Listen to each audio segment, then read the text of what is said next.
Picture this, a young Venezuelan girl named Juanita navigating life in Trinidad with a cat Malú, bridging two languages and cultures in one beautiful story. Today we're diving into Juanita, a groundbreaking bilingual children's book that's revolutionizing Caribbean storytelling.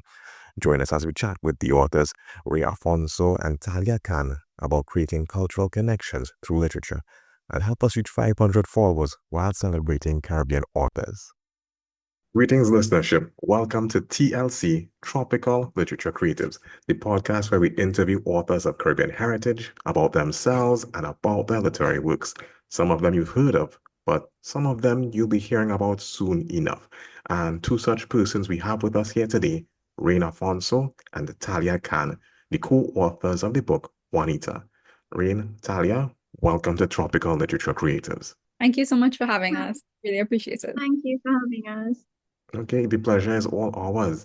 After reading about the book, I just couldn't wait to have a conversation about it. But before we get into the book, there's usually a scenario that I give to my guests, and the scenario is this. Imagine you guys are in the airport and you meet someone coming to Trinidad and Tobago for the very first time, and they ask you, what should they try as they're here? What would you recommend to them? What food would you recommend, or what place you would recommend that they visit? Rayne, would you like to go first, or should I go first? Oh, with food, I believe that absolutely nothing is better than a Sunday lunch pilau with coleslaw and fried plantain on the side. And especially when there's other meat in the pilau as well, like a beef and chicken pilau, I think that's fantastic. And it's something that you generally can't buy. So you have to go find a local to take you in and get their parents to make you the perfect Exactly. pilau. To me, that is the quintessential Trinidadian experience. Right. It's interesting that way. It's a Sunday and you're talking about this right now at this point in time. How Yeah, about I you, agree with Talia? Rayne as well. I agree with Rayne on the food. I just think that pilau is something that is very unique to our culture in the same way like hot pot is very unique to like Chinese culture. Kimchi is unique to like Korean culture and it's something I can't find anywhere else. In terms of places, I'm not going to say the generic Maracas Bay because I feel like we have so many other natural wonders to like, market to the world. And I think that our hikes really grace us with some beautiful places. So I would say Mermaid Pool because I've been last Sunday and prior to that I went there last year for like the first time. And I feel like there's something so eerie about it, but so otherworldly at the same time. Like the water is so blue, like they have like different like types of rocks. Like it just honestly feels like an experience that you can't get anywhere else. And I even asked someone who's not from Trinidad who went to the hike with me, like what do you think about the hike? And she was like, she's from Spain and she said that in her country there's nothing like this. Like Wow. people don't go to the river and just sit and lime. Like they usually have dry hikes. And then when they get to the end of the hike, like, that's it. Like they don't have that experience of like the river lime, sitting down, have something to drink, doing a little cook. So I feel like the hikes, the whole river lime experience is something that I would definitely recommend that people coming to Trinidad for the first time should experience. I mean, that is fantastic. I mean, it's good that when you have conversations with persons from the outside, that it just helps you appreciate what you have even more. Yeah, well, I mean, having gotten over that, let's get a little bit into the book. Rayne, maybe you can answer this question in terms of what inspired the concept for Juanita and how do you envision it helping children across, linguistic and cultural lines? Right. Well, I grew up speaking Spanish from childhood. So bilingual and intercultural literature was something that was always very near to my heart. And I was very fortunate to be doing a Spanish degree with Talia, Bilkis, and Jessie. Bilkis and Jessie can't be here today, but we were all classmates that turned into colleagues now. And after we finished our degree, we had some amazing volunteer programs that we chose to be a part of. Yeah. One included testing and mentoring non-national Spanish-speaking children all the way throughout the country, a bunch of different testing centers, usually primary and secondary schools, and came across a lot of children who really want to learn, who really are eager about learning English and advancing academically, but they are unfortunately not yet allowed to enter the public school system. And Okay. we decided to create a resource for them based on our experiences with them. So that's really what inspired it. And again, the four of us were just sitting one day at a table, really lamenting on this fact. And we said, why don't we just make one? And that turned into coffee dates and lunch dates and drafting sessions. And now, our book is in existence. Honestly. I mean, for those of you all who aren't able to see that, she just showed us a photo of the book, but don't worry, we'll put it there so you guys can see what it looks like as well.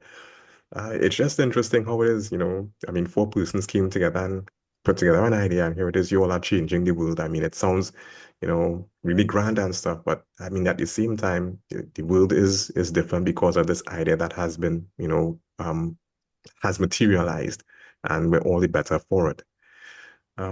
The book, I understand, it contains vocabulary lists and comprehension questions. What was your goal in adding these learning tools? Talia, maybe you could take a shot at this question. Yeah, so we really wanted the book to be as interactive as possible. We didn't want it to be solely like a pedagogical material or resource for the children, because we wanted it to be both fun, but at the same time, they will be able to retain, information, be able to learn Spanish as well as for English speakers, to learn Spanish as well as for Spanish speakers, to learn English. So we really wanted the book to be both, fun, creative, educative, but also like a learning resource, which is why we decided to include the exercises at the end of the book. But we didn't want it to be solely like a textbook sort of thing, Yeah. because we really wanted to kind of stick to the ideology that language is something that is acquired. So language is something that we have to learn through interacting with cultures, but also through reading material and watching shows, listening to music and those sorts of things, instead of just the generic classroom setting where you have to learn off a list of verbs, learn off a list of vocabulary, but you're not really sure in what context, those words are being used, or in what context we need to use certain phrases and these things like that. So I think that adding these, writing exercises and comprehension exercises at the end of each chapter, it really sort of reinforces the language to anybody who decides to read the book. Okay.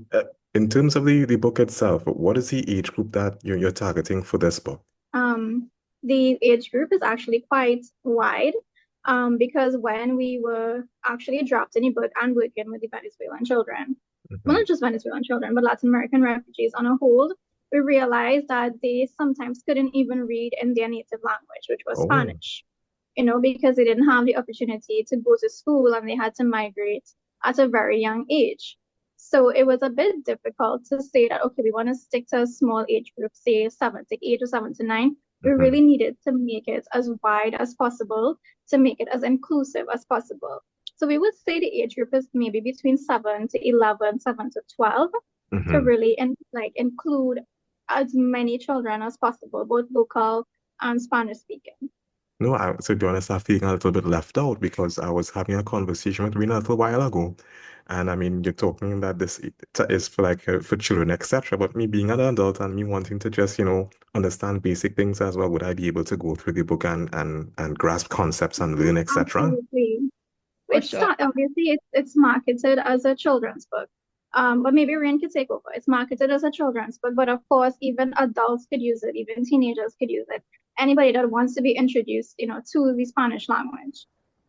I Okay. have several foreign friends who have purchased this as adults and love it and have used it to get into their language learning experience. So, No, it feels like that the way that you describe it, because vocabulary is something that isn't just for children. That, we adults can learn vocabulary as well, and it feels like that. It feels like something, even though it's targeted for kids, I could benefit from it if it is I go through it as well. Yeah, I I mean, agree with that, because even I did French, but I'm still kind of wonky in French because I haven't had as much practice with natives. So there's a French children's book that I read called L'odeur du café, like the scent of coffee. And I read it, and it's a children's book, and it helps me learn. So in the same way, Juanita could be used, by anybody. being in the field of being educators, what advice would you give to parents and educators who are supporting bilingual children in multicultural environments? I think that when it comes to learning languages, parents and educators have to not treat the humanities the same way that they approach STEM. Hmm. There's not one set formula to learning a language, and different people learn in different ways. So, for instance, I would say exposure is maybe the broadest way that you can learn a language by immersing yourself into the culture and getting as much conversational experience with natives as possible. However, Hmm. at the same time, there are a lot of people who need first to sit down with a vocabulary list and memorize things before they feel comfortable doing that. And there's no one set way to do that, the way there may be one set way to work out a math problem or a chemistry problem. So I think when it comes to supporting bilingual children, you can't have a one size fits all approach. And I know Talia could talk a bit about translanguaging in this context.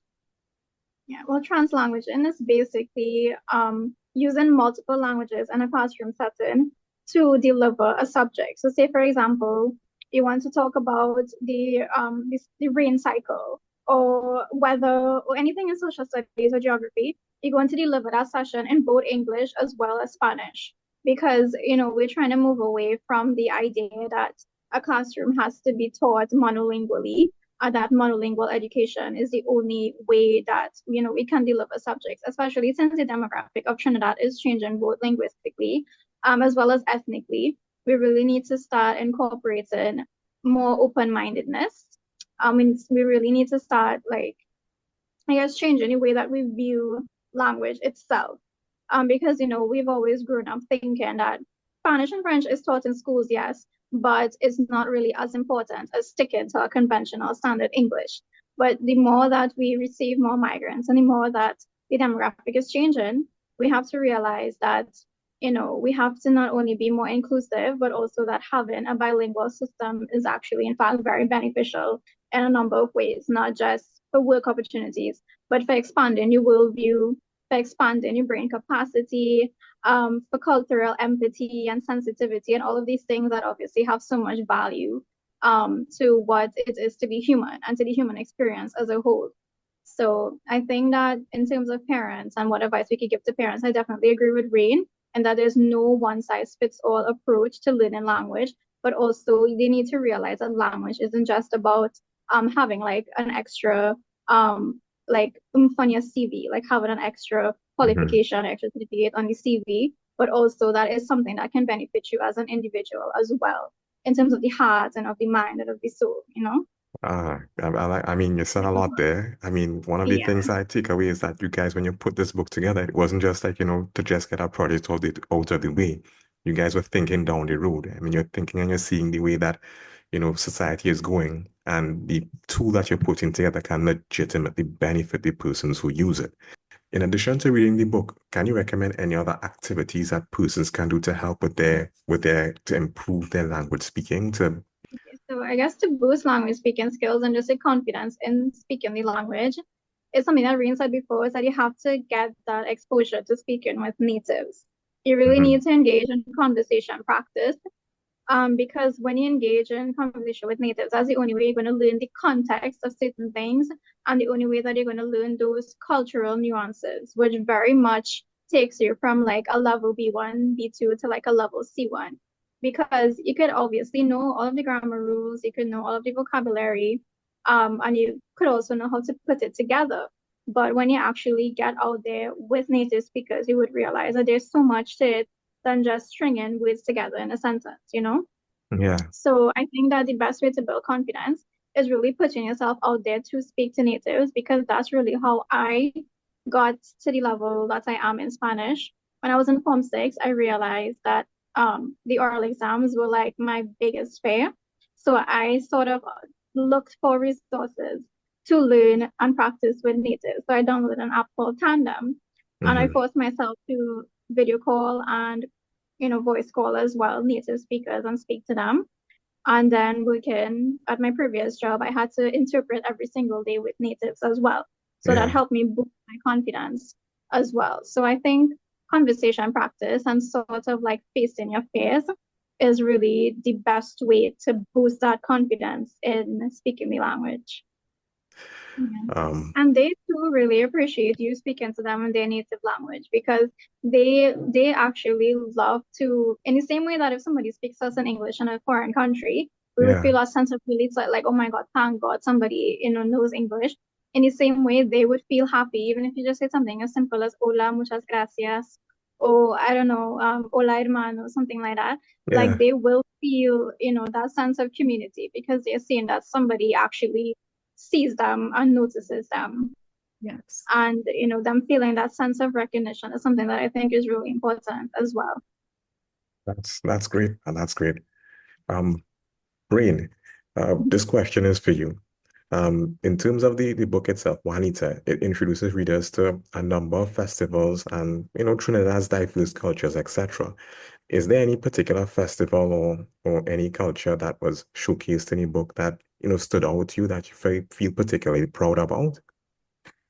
So we did a chapter on carnival that I absolutely love. I mean, you Uh, can't introduce a children's book without speaking about carnival. And we really went into the Moko Jumbies and all the traditional old mask characters that we are quite fond of, that we are not too old to have, to not know about, but we had to introduce those. We also discuss Easter in yeah. this particular book, and in the sequel, we get into quite a few more. I saw We what get you did there, and I saw what you did there. we get into quite a few more religious festivals. And we get into Eid and Diwali in much more detail than we do in this book, where it is mentioned, and we do touch on it a bit, but we've dedicated full chapters to those festivals. I mean, and it's 12 chapters in total in this 16. 16. 16. I mean, so yeah, I mean, you're giving us crumbs there, telling us that there's a sequel on the way, so we have something to look Yeah. forward to. I like what you did there. I like what you did there. In your opinion, Talia, why is it important for Caribbean children to see multicultural and migrant stories like this in their schools, in their libraries, on their bookshelves? I think one of the main takeaways from seeing multilingual books, multicultural books, is that cultivation of empathy and cultural sensitivity. Trinidad is I would say, one of the most diverse countries in the world in terms of ethnicity, as well as religion. I feel like there's nowhere else in the world where you would see a Christian, a Muslim, and a Hindu just coexisting in such harmony and peace, and where you can walk around wearing a hijab, and it just feels like something so normal and natural. Of course, apart from countries that are run by Islamic governments, but Trinidad is so diverse, you know, and it's really important for us to see those representations in literature. Because growing up, I remember reading Boyo and Kala, but I Mm, don't remember reading much about an actual cultural and religious representation. In the book, I remember reading about morals, maybe a little bit about bullying, and we did touch on bullying and Juanita. But in terms of like recognizing that richness of culture that we have, I feel like I didn't grow up reading anything, produced locally when it comes to representing our cultures. So I feel like it's really important now for us to start really understanding where we come from, how diverse we really are, and how blessed we are to have so many cultures coexisting in peace. And not only that, is that, migration is such a hot topic nowadays because it's hmm happening in numbers, not only in Trinidad, but all over the globe for so many different reasons beyond what, the common man can control. And I feel like having a book like Juanita in our bookstores and our classrooms is helping us understand that migration is something so natural to us. Trinidad was, built upon migrants. The Yeah. Europeans came here, they migrated here, nobody asked them to come here. And then we had so many ethnic groups being brought after under so many different circumstances. And Venezuelans came here 2 centuries ago to work on the cocoa plantations as laborers, which is why so many people have Venezuelan descendants, including Rayne, whose grandma is Venezuelan, and a Wow. close friend of mine as well, whose grandmother was also Venezuelan and Portuguese. So we're seeing that, the presence of Latin America was already in Trinidad, so prior to this whole influx and this whole political situation. So we really don't want migration or various cultures or bilingualism to be seen as something new or something foreign or something that has never happened before. We kind of want it to be known that this is something that has already existed. And it's something that is such an inherent part of what it means to be Caribbean. So I think that having to foster that mentality in children growing up and in teenagers as well who may not know about our rich history is something Mm-hmm. so important for us to, solidify our sense of identity and our sense of pride as Caribbean people, which obviously is something so necessary, and something for us to feel proud about. Now, there's a saying, they who forget history are destined or doomed to repeat it. And it just kind of came to mind as you mentioned the points that you did, because a lot of the things that you mentioned, I don't think everybody knows or is aware of. And it's good that, I guess, in putting together this project, and I guess in aspects of the book, this is brought to the forefront. I mean, it's not anything new. It has happened before, and it's just happening again. Um, Rayne, I just have a question about one of the characters in the book. And yeah, you can let me know if I mispronounce the name. Malú, Juanita's cat. I mean, why a cat? I mean, you could have just stuck with the character herself. I mean, why give her a sidekick? So when we were volunteering in the testing initiative it was a collaboration between UNICEF and UE Hmm. to allow the children of migrant registration framework cards Yeah. to primary schools. And we volunteered to be testers, which meant that we administered and invigilated some of these tests in centers all around the country, primary schools and secondary schools. Hmm. And we did this for a few weeks, maxis back and forth all over the country to get as much of a reach as possible. And in one of the schools, we spent about a week in that school in Central. So again, pretty central location for a lot of the children to come in. Hmm. And on the first day, there was a cat on the compound that kept following us around. And it didn't really help that one of our co-authors, Bilkis, used to feed the cat nonstop. The entire week that we spent there, we had this cat that just kept following us. And I said one day we should name the cat Malú for Maria Luisa, just because we were speaking Spanish all day there. And that was the first name that came to mind. And I said, oh, look, Malú's back. And we all started calling the cat Malú. And then Okay. about 3 months after this, we're drafting Juanita. And I said, it can't be a children's book without a animal Right. side. We have to have has to have a pet. And Hmm. it was a no-brainer. We just said, oh my goodness, what about Malú? Because that was the experience that inspired this book in the first place. We have to include and immortalize this cat in some way. And that's exactly how that happened. I mean, it's so beautiful to tell that story now. I mean, I'm seeing how it all comes together. Yeah. I mean, and speaking of seeing how it comes together, I mean, what was the feeling that you all felt when it is that you all, after putting all the work and stuff together, the text, the images, etc., and you all got the printed copy and you were able to hold it in your hand? How did you all feel when you were able to hold it in your hand? Well, that was amazing. Mm, That It was honestly didn't feel real. It still doesn't feel real. It feels like something so grand when you tell somebody, well, I wrote a book or I co-authored a book, and they're like, wow, you wrote a book? And then I think to myself, oh, I really did. And, we've done so many things to promote, to help, to volunteer. We've done so many readings, and it still doesn't feel real. It's honestly an amazing feeling. actually I work at a regional organization and I work with a lot of foreigners there. Yeah, yeah. And the other day on our lunch break, we went to a bookstore where Juanita is stocked. And I had never mentioned before that I wrote a book. So I just pointed out on the shelf, all right, look at my book. And they were so shocked and they're like, what you've written a book in your country? This is so, and we're flipping through it. And I realized this is kind of a big deal. Why do I still not feel like this is really happening? Yeah, Yeah. I mean, I'm talking with authors, and I mean, a lot of them talk and they describe the process as being lengthy. They have to deal with, marketing and promotion and editors, and it's a lot of back and forth. And a lot of them describe, having a book published and put together to, giving birth to a child. It's months of work Yeah. and effort, etc. And I guess, I don't know. I mean, a lot of times when persons have the child, they feel a sense of, joy and elation. And I guess it's different with you guys. It hasn't hit you as yet. Or maybe it will a bit later on. Rayne does refer to Juanita as our daughter because I mean she is. and she's continuously growing in our second book. She continues to grow and experience so many things. Yeah. So at some point, for me personally, it will hit.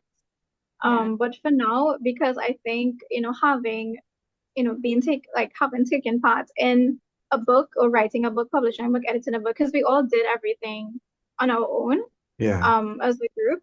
So this is something I have always wanted to do, Yeah. growing up. And obviously I'm still working and building myself. So it still feels like this is something I've accomplished, really. Wow.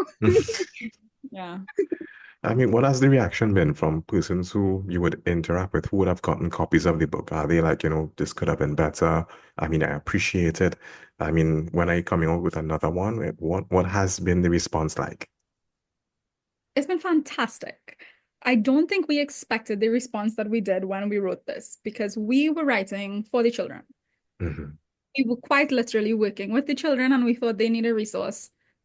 At the very least, this book is just going to be for them. This may never really be published on a grand scale, but we're just going to use it in these programs that help these children learn English and learn Spanish. And when we were drafting it, we kept realizing, wait, this can be used on a Yeah. much larger scale than this. This can be Yeah. used on such a wider level. And I think only then did it really hit us that this is way more than the passion project that we started it as. And then when it got published, we had booksellers reaching out to us. The Booker's Lit Fest contacted us for a session that we got to lead last year. And Fantastic. we've done reading sessions with them in Nallis. Hmm. We went on the news, we did radio stations, and every single time it's so shocking to us that people have heard about this, that people like it, because it really was something that we started purely for the sake of these children need a book. Hmm. Hmm. They need to be represented in some way. I know how I feel when I read a book and I find someone with Caribbean heritage in there, and I'm For like, sure. wow, this feels so real to me. This feels like my backyard. And they don't have that right now. There's no book out right now that is for these children explaining their experience for the positive that it is. Everyone talks about the migrant crisis as quite literally that, a crisis. And I totally understand that. And I understand all the negative of that. Talia and I have worked in immigration. We've seen the worst of it, right? You have Yeah. to have. On so many scales. But at the end of the day, this is for the children an opportunity. And they have a future in this country and in this part of the world. And they need to see that, and they need to see themselves in literature to feel validated. So, yeah, that's Okay. In terms of your book, Talia, where would you like to see this book? I mean, I know it started off as a passion project, and it's kind of grown into something more. Would you like to see it in secondary schools? Would you like to see it in your office for persons, to use there, to help, persons who need to learn the language? Would you like to see it in I don't know, the University of the West Indies in their library so that they could refer to it from time to time and persons could have like a template for other projects that they want to see going forward? You tell me, where would you like to see this book? I want to see this book everywhere. But firstly, I would like to see it in the primary schools and the secondary schools because my vision is that I really wanted the book to be of some use. You know, Hmm. Obviously it could be like we could read it for leisure, we could read it as a bedtime story.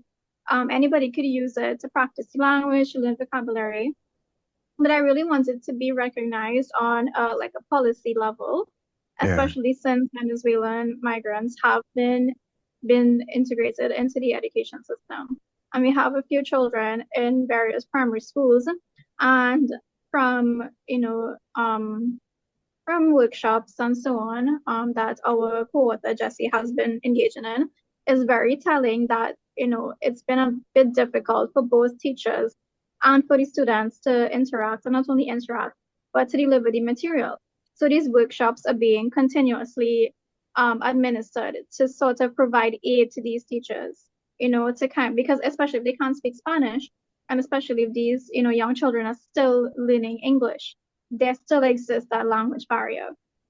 So I think having Juanita included within primary schools, it will be so helpful for both the Venezuelan children as well as local children, because it could be a literature resource, it could be a social studies resource, it can be any form of resource, a Spanish resource, if Spanish becomes a permanent part of the primary school curriculum. So I really hope to see it in schools. I hope it can be recognized on a national policy level, because I think it could really make a change, in the future. As far as, I mean, change does take a long time. Yeah. The integration of the children into primary schools has been happening for many years before, and I didn't realize that it was happening, and it was in the works for quite some time prior to 2020, prior to 2023. So it really is something that I would like to see being used to make some sort of change on a national level. And in addition to that, I would just like to say that I have been lobbying against my co-authors for quite a while to make this into a play. Really? She wants to make it into a play. I think it's cool to make it into a cartoon, maybe. A cartoon, a play. I've been dying to put a soundtrack behind Juanita. Oh, Lord, now. Since we started this, anytime we all have a meeting, I bring this up. I'm like, what if we put on a play? It isn't, in my opinion, it isn't outside the realm of possibility because of the resources that we have right now. It isn't outside the realm of possibility, believe it or not. On this program as well, we featured a number of authors who are parts of production companies. So maybe you could have a conversation with them, see what happens, and again, see where it can go. And even if it is that you don't go that way, I mean, there's always the possibility of animation as well, voiceovers, etc. So, I mean, you've already gotten so far. I mean, why stop now? I I agree. mean, I definitely think it's something we can consider. I'm not entirely opposed to it. I think it's something we could definitely consider, but I really like the cartoon idea. I think it's cool, children, it'll be more palatable for the children to see a cartoon, especially a local cartoon, because do we have many local cartoons? I know we have puppet shows like Santana, but it's more for like adults. But a local cartoon would be nice. Yeah, I think so. I agree. Look at that. I definitely do see us foraying into some sort of live action show at some point. Like you said, to get the media out there and to make it palatable to persons so that it could be well and even better received. I mean, but for persons listening who want to get a copy of Juanita, where can we get copies of them? So we have our books in stock at Paper-Based Bookshop on Alcazar Street, St. Clair. Also at Scribbles and Quills in Gaston Street. Yeah, Gaston Street. Chaguanas. Yeah. Right. In Chaguanas. And Keith Cans in San Fernando. We also have the book stocked on Amazon. And the link is in our Instagram bio at readjuanita.tt. Okay. And I can also include them in the show notes so persons can just look there if they're not sure, and they can know where to get it. All right. So, ladies, this brings us to the end of our conversation. I'm sorry that your colleagues could not be here, but I was really glad that you guys accepted the opportunity to talk about your book, to talk about yourselves. And I really had enjoyed talking with you all because I was exposed to the foresight that you guys had for this book, and that you guys saw a problem and that you all chose to do something about it, and we're all the better for it. So thank you very much for undertaking this project if no one has told you that as yet. It's our Juanita world, and we just live in it. Thank you, Rayne, Talia, two of the 4-member team who joined us today for sharing how children's literature can bridge cultures and languages. Remember, supporting Caribbean authors starts with you. Help us reach 500 followers in 2 months. Be in the know with TLC, Tropical Literature Creatives, for more inspiring conversations with our region's talented storytellers.